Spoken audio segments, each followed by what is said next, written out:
The 1940s brought unprecedented activity in all areas of manufacturing and medical products.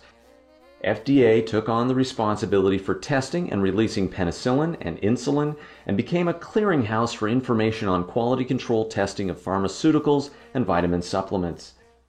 When the war began, the FDA began testing drugs for the military, among them new antibiotics and antimalarials that were being shipped overseas in billions of doses.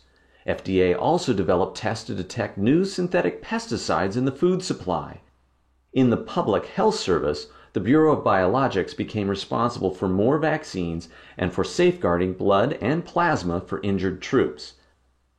A new era was beginning in medicine and nutrition as science was providing not only the means to create new products, but to test them for safety and effectiveness.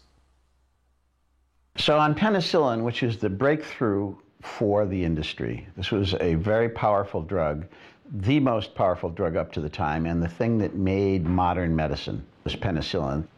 It was created in a laboratory. The scientists in the laboratory offered it to industry, and industry said, nah, I don't think we need this.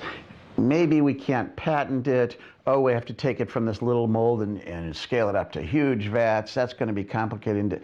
It's not worth it.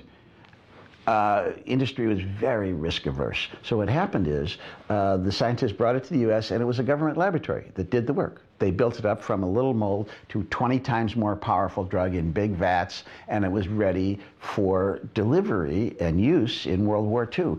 And then the industry said, oh, now I get it. If we do research and we create life-saving drugs in our laboratory, we can sell products, we can build an entirely different model.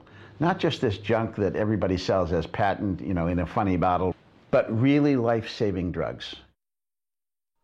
By the late 1940s, the first randomized placebo-controlled clinical trials were being performed on drugs in Europe and at the new National Institutes of Health under the U.S. Public Health Service.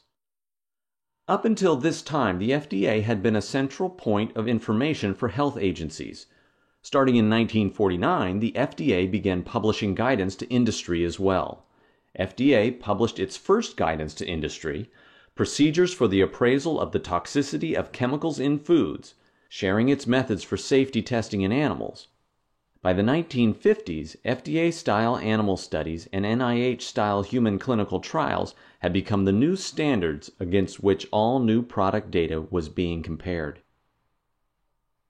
In 1953, the Federal Security Agency became the Department of Health, Education, and Welfare.